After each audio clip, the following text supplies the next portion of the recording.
Bonjour. Alors que le pays connaît une situation explosive et chaotique, en raison de la tentative d'Emmanuel Macron de réformer brutalement le régime des retraites, le responsable politique qui est en charge de ce sujet, qui travaille sur le dossier depuis plusieurs années, Jean-Paul Delevoye, vient d'être pris en flagrant délit de mensonge. Il est membre du gouvernement, mais n'a pas déclaré qu'il était administrateur principal de l'Institut de formation des assureurs.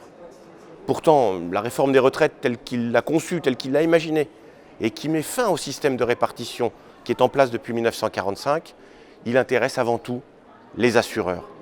Et loin d'être un oubli anodin comme il tente de le faire croire, ce mensonge par omission empêche la haute autorité pour la transparence de la vie publique d'enquêter sur ce qui est un conflit d'intérêts. L'article 2 de la loi du 11 octobre 2013 a précisément défini le conflit d'intérêts. Il existe lorsque le responsable public ne peut pas exercer ses fonctions en toute objectivité. Et c'est bien le cas de Jean-Paul Delevoye, chargé de la réforme des retraites pour le gouvernement, tout en travaillant pour les assureurs, premiers bénéficiaires de sa réforme.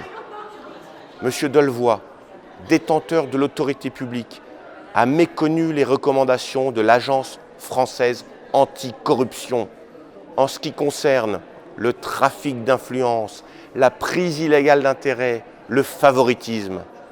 Devant un si gros mensonge, un tel mépris des règles, un tel mépris du peuple français, en tant que président de la délégation du Rassemblement national au Parlement européen, je demande la démission de Jean-Paul Delevoye. J'ai d'ores et déjà saisi le président de la haute autorité pour que l'Agence française anticorruption déclenche un contrôle devenu indispensable.